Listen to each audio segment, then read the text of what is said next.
All right, we are live real quick because the thing behind the thing that I learned from just watching how other people do things is really how to capture a moment after it happens, because there's so much enthusiasm and joy and reflection, all good and bad, right? Like 100% we should be constructive, we should, but like that happens in this moment. And so there's a lot of like, I was thinking at the end of our masterclass, the three of us, it would be way more typical for me to do this with Jen because she was my co-host, but Kelly, you also like, it's your first masterclass you saw, right? Mhm.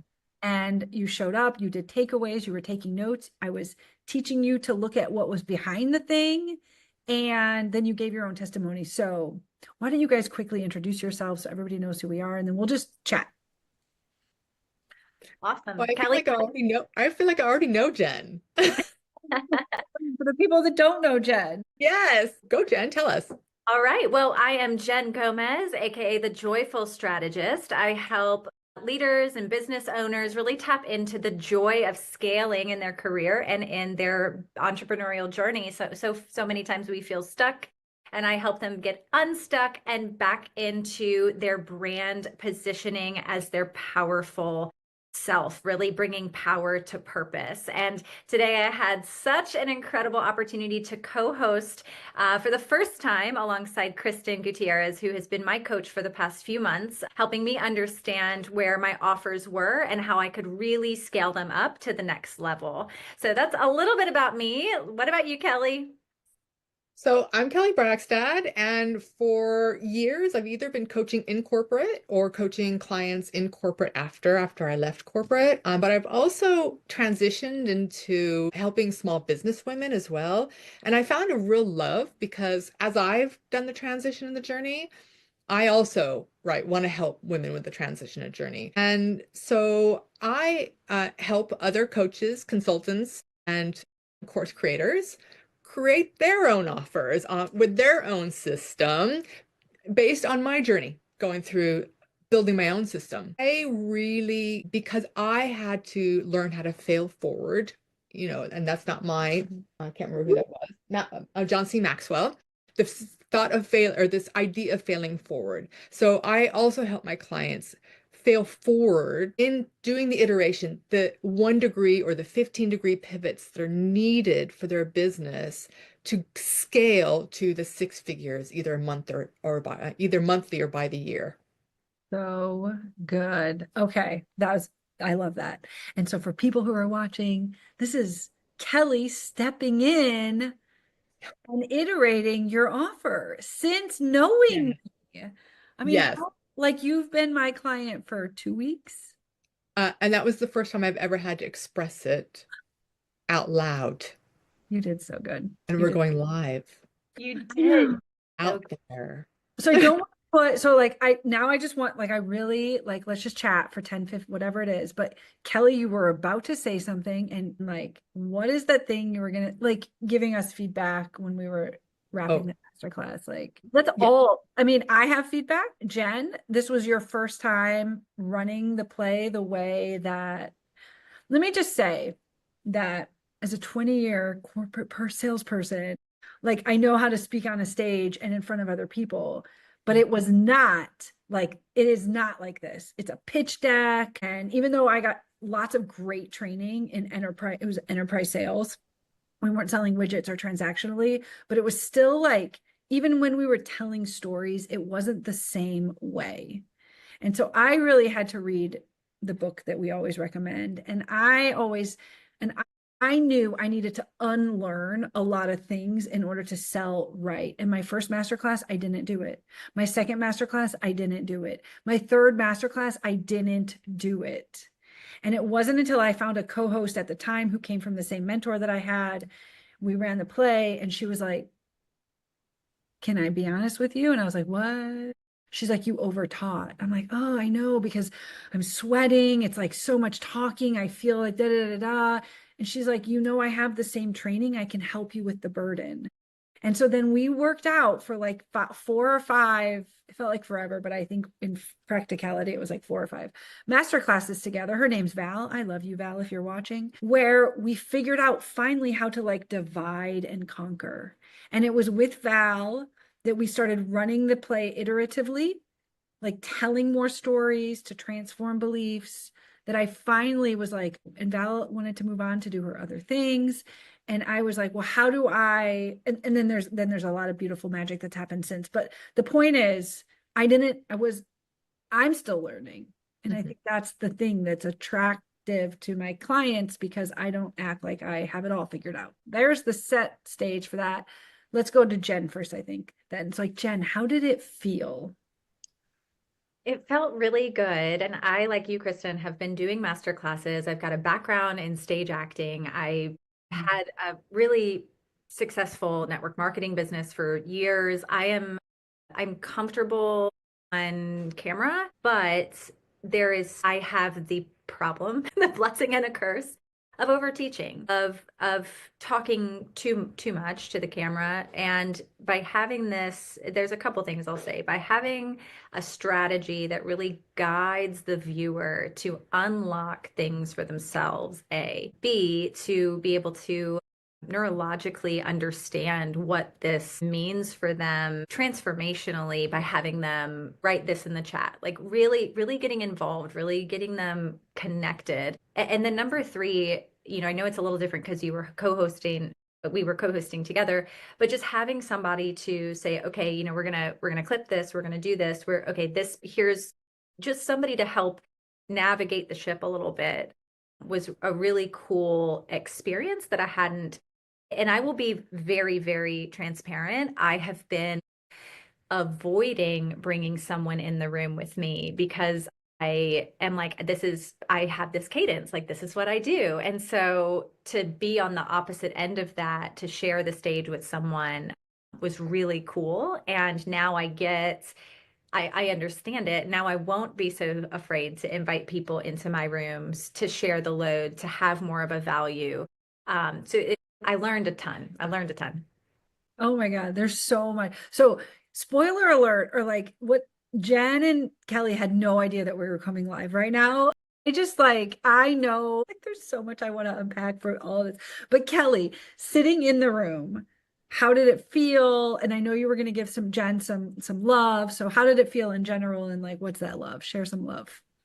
Yeah, you guys, it felt seamless. You said it your first time, but it felt like you guys have been doing this for a while. And, because you both have similar energy levels as well. And because I've seen Kristin's old videos, it also gives me, like you said this beautifully, Jen, like it freed you up from the pressure of the perfection, right? You said it in different words, like, mind if I paraphrase, because it freed me when I watched Kristin's old videos and I kept going, and then I see how this one operated, because this means Kristin has been iterating.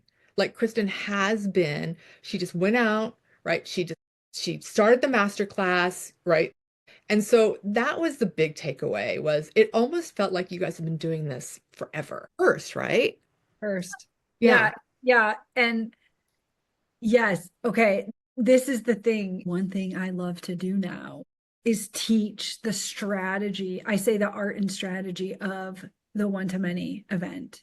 There are countless people who teach one-to-many. My mentor, Eileen Wilder, in particular, Russell Brunson, Myron Golden, and, right?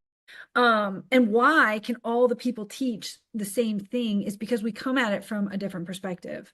And because I was able to put myself into so much momentum so fast, that is how Kim Sorrell came to be. We were in an immersion in-person event, and Eileen was like, you two need to collaborate. And so we did. We ran, I don't know if you saw that, Kelly, but we ran 1 or 2 master classes together. And it is iterating over time. I didn't have the idea to bring a client onto stage, especially one that was selling the exact same thing that I'm selling, until Eileen recently was like, hey, Kristin, maybe we could collab on something, right? A little TBD. But the point is, there isn't competition. It's only, as Jen likes to say, collaboration. And so there's that. There's like, how do we leverage other people we already know, like, and trust? And it is interesting. I knew it the second Jen started talking. I mean, I know you, Jen, right? But like her energy was like on fire, right, Kelly? Like Yes. so on fire. Yes. Jen, you could command like a 200-person room easy. Yeah. With that energy. So Okay, that's the goal. yeah. And then it's the strategy of how to run a masterclass. And because now that I've run it so many times, I teach my clients, here's generally speaking what it works. And so Jen, for you to bring somebody else on your stage, it's you own the agenda. That is the biggest lift. Anytime I collabed with Val or Anita or Kim or Ryan or now Jen or Amber or whoever, in my world, I still owned the agenda. Somebody has to own the agenda. It doesn't matter who, but if you just have somebody has to go into A position and somebody has to go into B position, even if you're co-hosts. And then filling in the stories, using all the strategies we teach and the books we recommend to learn the nuance of that. But what is the strategy? And then Kelly, you just know who said it. Oh no, Jen said it. Iterating the session itself, right? So Jen, tell us what happened. I mean, in your own words, because it does feel, I was like kind of angry texting you 2 minutes before, but you probably were mad at me over the weekend because I was like, oh no, I'm on weekend time. Like I'm not even paying attention. So talk with us about what went into prepping for this event in your own words. Well, because I hadn't run the play before, and I was using some of what you had taught me with some of what I've learned from the past. I've kind of like made my own little situation for masterclass running. And so I knew the first thing I needed to do was research. I needed to watch your masterclasses. I needed to understand, because you see, once you understand the strategy behind it, then you see different people who are making massive impact. They're running a similar play.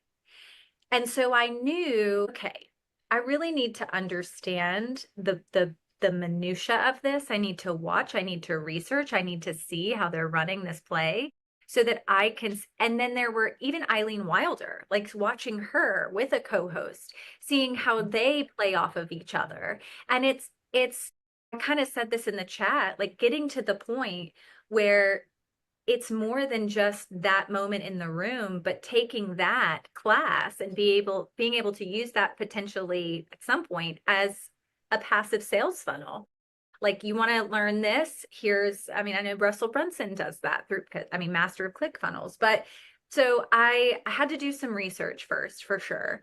And then just writing my own stories out as part of the script. I had my section that I had to do. And so I had to dig deep on what were stories that I could tell that would be impactful, that wouldn't be over teaching, that didn't go through my exact strategy, but gave enough to where it felt valuable with the session today. And then I did have a team call with my coaching clients at 10 this morning, which is 1 hour before. And so my goal was to get off of that at the 30-minute mark. And I had a client come in right at the 30-minute mark. And I was like, I have to go, but you can come in on this call too. And so I came in but I had already done that work on the front end that I felt confident and comfortable with running the play because I had seen it done, right? Had I not done all of that, had I not understood the nuance, as you say, Kristin, had I not understood the nuance and seen how it is such a psychological enhancement for the people in the room, I probably would not have been so confident. So I'm glad that Kristin told me, like, you have work to do. Like you need to go in and research. You need to go and watch how the play is done, because that's what was the big game changer and led to me feeling more confident today. So fun. So fun. And then I'm going to come to you, Kelly. I have a question, but like for even coaching you through it, you were willing and able, you took responsibility because you said, Kristin, I have never been to one of your master classes and I should watch and I need to watch a replay. And that happened 4 days ago, like plus a weekend. So like, but that's the problem, is we're so scared to admit our shortcomings so often. And that's why I'm calling that out as just why 1 minute before we show up on the Zoom and it's perfectly seamlessly executed. Because the second thing I teach in a co-hosting an event, no matter who I've done it with, is here's the strategy, here's the framework, here's the agenda, here's your expectation, my expectation. And then I've run so many with such few people in the room. This is what we say, honor the room, that there comes a point where a few things happen. It is a skill to learn how to read a room. It's a skill to learn how to close somebody on a call. Like all of this is a skill, but guess what? Because it's a skill, we can learn it. And so I watch for who is in the room that needs the transformation and who's in the room to support us. And I slide into people's Zoom IMs in the, hey, can you do a takeaway? Like, hey, can you raise a hand? Hey, are you getting everything out of this? When I'm not talking, I interact with people in the room who aren't talking. And then I adjust the agenda on the fly. And I tell Jen, I was like, I'm going to be chatting with you one-to-one. And that's a nuance in Zoom in and of itself, because you have to go from chatting one-to-one to going back to chatting with the group. And Jen, you did excellent, right? And it was like, okay, we're going to skip this story. We're going to go over here. We're going to do this. This is how we're going to wrap. And if I feel like if people knew that ahead of time, well, now people are going to know. So we'll upload this to my training. But like at the same time, like that can be even more overwhelming than being like, no, it's a system. Running this masterclass is a system, and it goes step by step by step by step. And if you're bringing a co-host in, it's just another little tiny system. And you teach them as they go. Get Jen to commit to the script, to fully embody it, and then say, hey, like we're in this to have an impact. So let's call an audible. Stephanie would love that. Let's call an audible and iterate the agenda on the fly to serve the people the most. Kelly, how did it feel for you? Because I know for you coming in, you gave a testimonial, and also I said, look at the thing behind the thing. So other than it feeling seamless, is, I mean, and not to put you on the spot, but like any other like nuggets you saw or aha moments even you're having right now? I'm having a lot of aha moments right now, right? So I deliver workshops to corporate, and it's all knowledge based. So like you guys, you just want to deliver lots of value. You want, get us packing in as much knowledge as possible so that people can go away and try and experience to put that implementation, right? But you still deliver value, but it's not through like a fire hose, right? It's not that kind of workshop. So, you know, they say that there are no new ideas, right? So don't reinvent the wheel. What you guys did was what you said, Kristin, which was the nuance, right? Which is go in with a framework, and then on the fly, like, and Jennifer did it she pivoted super. If you guys did that, it didn't even look like you guys were doing the pivoting and and the iterating and changing to meet the people where they were.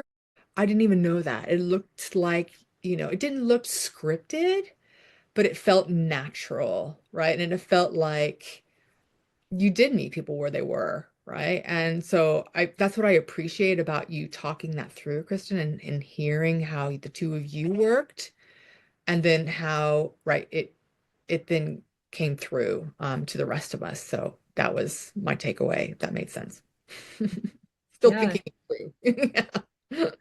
Like I think, Jen, right, with you looking back on how you used to teach, and we all have to start somewhere. I mean, I started in corporate and then I did my own master classes, but like I over taught, and I used to have packed rooms. That's the crazy thing. Before I realized how to serve the individual versus the business, I would do empty for sales. I would do like these master classes and I'd have 70 people in the room. It was so fun to command the audience. And I learned a lot of like doing the chat and like everybody stay off mute, but I never did takeaways. Like, Jen, I mean, maybe you did you do takeaways in your old way of doing things? I engage a lot with the chat, but what I have never done is client testimonials within the masterclass format, which I think is really, really brilliant because you can splice that and then utilize that later down the road. A and B was not, okay, let me rephrase what I just said. Prior to getting in this world of coaching and consulting, when I was running my network marketing business, I would have virtual events and I would never train the chat. It was more of a, I'm going to teach you all about these things, maybe ask what their thoughts are, questions, or things like that. But then I shifted to engaging more with the chat in these master classes that I've done, but never on this level. Okay, so there's been like a sequence where I wasn't doing it at all. I implemented it, but then this is like the implementation on steroids. Like it's really fascinating, and I'm new at it too. I'm so new at it that I learn something every day. Yeah, it is so fun to have other people in the room, both engaging in the chat and to have your co-host in the chat being able to pay attention to the chat, calling things out when you're talking or vice versa, right? But then also to get people, and Kelly, I loved your virtual hand today because it was physically your hand, but to get people doing live takeaways, that to me has been a huge game changer for there's still a way to do it where you control the room respectfully, right? Because you know what you need to get through and the allotted time you have, but also in encouraging other people to talk. That is 100% something I used to not do. And now I know a few secrets about that. So The takeaways really like make it like more tangible for people, right? And it forces them to engage with the information. And then they listen to other people and how they are perceiving what's being heard and their takeaways, and which gives them more aha moments, I hope. Anyway, that's what I think too. That's what I really loved about it as well, was that, what are it's not, I'm not talking at you, I'm talking with you. no, yeah. Yeah, I go right to all the other events that Eileen has, for example. And when people are doing takeaways, I'm like, I didn't even hear that. So it's your interpretation of it. It is so good. Okay, we can wrap. Kelly, Jen, we'll do last top takes from anybody. I don't know, particular order. Kelly, what did any other, like, what did you, else did you see? How are you feeling? Also for your own business to be able to run this and model it. Yes.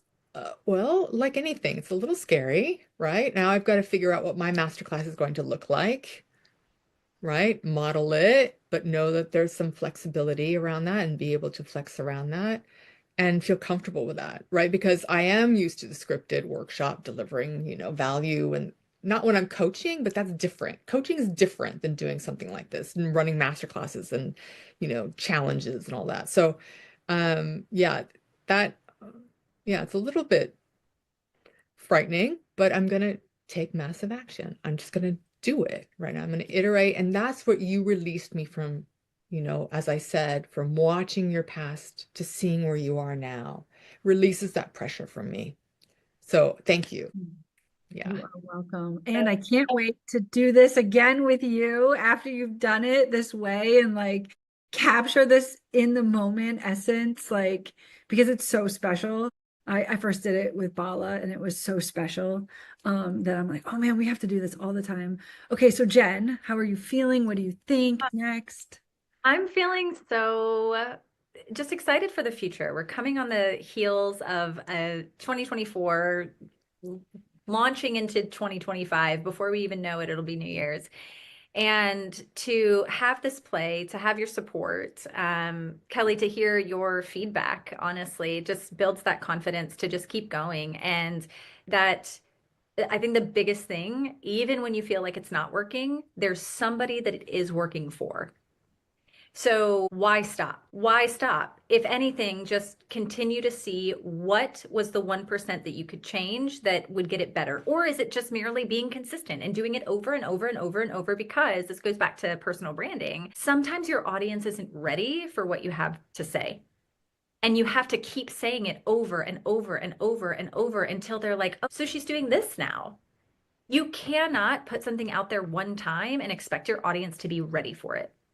You have to keep going. So even if it's just that, right? That's what keeps me going forward into my big, hairy, audacious goals, is that even though it doesn't work the first time, it doesn't mean it's not going to work the second, third, fourth, fifth, 10th time. You have to keep going, period.